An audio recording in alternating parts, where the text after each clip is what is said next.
Ang mga mambabatas mula sa mababang kapulungan ng Kongreso umano'y hindi raw makatotohanan yung maximum suggested retail price na 58 pesos per kilo.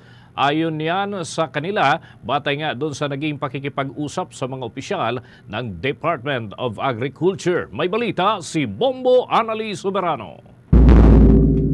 Binatikos ng mga mambabatas ang Department of Agriculture sa pamumuno ni Secretary Francisco Chu Laurel dahil sa pagtakda ng maximum suggested retail price o MSRP para sa bigas na nasa 58 pesos per kilo.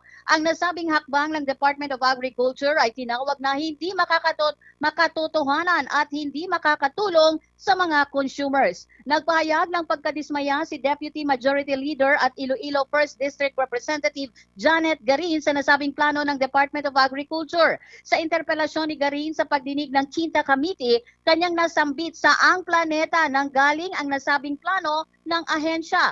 Dagdag pa ng mambabatas, dapat mas mababa ang maximum suggested retail price matapos bumaba ang presyo ng regular milled rice. Kunasyon din ni Quinta Committee Chairman Albay Representative Joey Salceda, si Department of Agriculture Undersecretary Asis Perez sa naging basehan ng 58 pesos per kilo na maximum suggested retail price. Sabi pa ni Salceda, sobrang taas ng maximum suggested retail price lalo at bumaba ng presyo ng imported rice na nasa 44 pesos hanggang 47 pesos per kilo.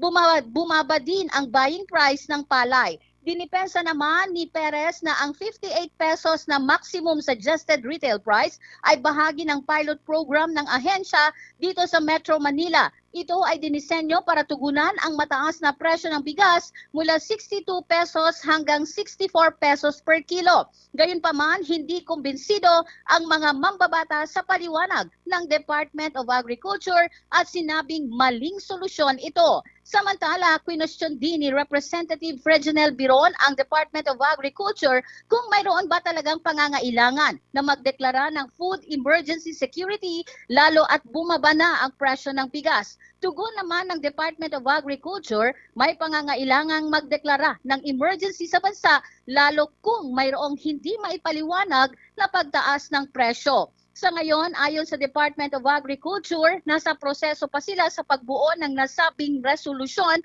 na nakatakdang aprubahan ng kalihim ng ahensya. Sa ngayon, pinag-aaralan pa ng Department of Agriculture ang sitwasyon. Pakinggan natin ang naging interpelasyon ni Quinta Co-Chair Representative Reginald Biron.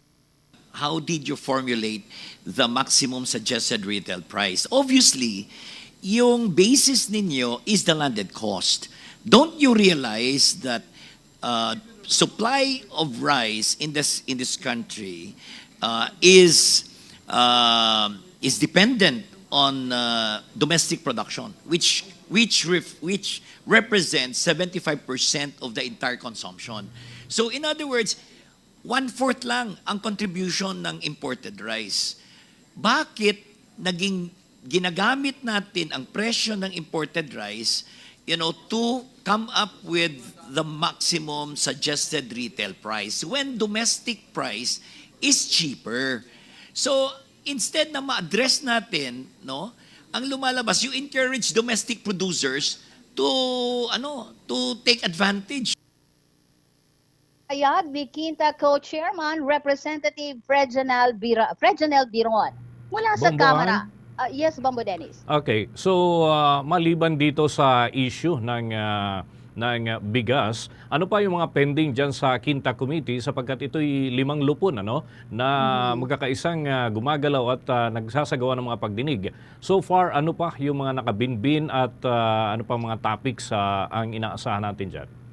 Oo, itong ang mainit na topic hapon sa pagdinig ng Komite Bombo Dennis ay itong planong pagpapatupad ng maximum suggested retail price dito sa Metro Manila ng Department of Agriculture. So 58 pesos ito. Kaya nga umaalma yung ating mga mambabatas dahil mahal pa rin ito. Gayong bumaba naman na ang presyo ng mga bigas. So ang nakapending pa sa pagpapatuloy ng itong pagdinig ng Quinta Committee ay kanilang tutumbukin din itong mga issue ng smuggling, Bombo Dennis, at itong profiteering at hoarding. So sa mga susunod na araw, tatalakayin ito at layon nga ng komite na bumuo ng batas para nga magkaroon tayo ng food security, Bombo Dennis, at wala ng mga negosyanteng mag-take advantage sa ating mga consumers.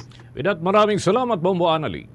Mula Kamara, Bombo Anali, Montaño Soberano nag-uulat para sa Pambansang Radyo ng Pilipinas. Basta Radio, Bombo!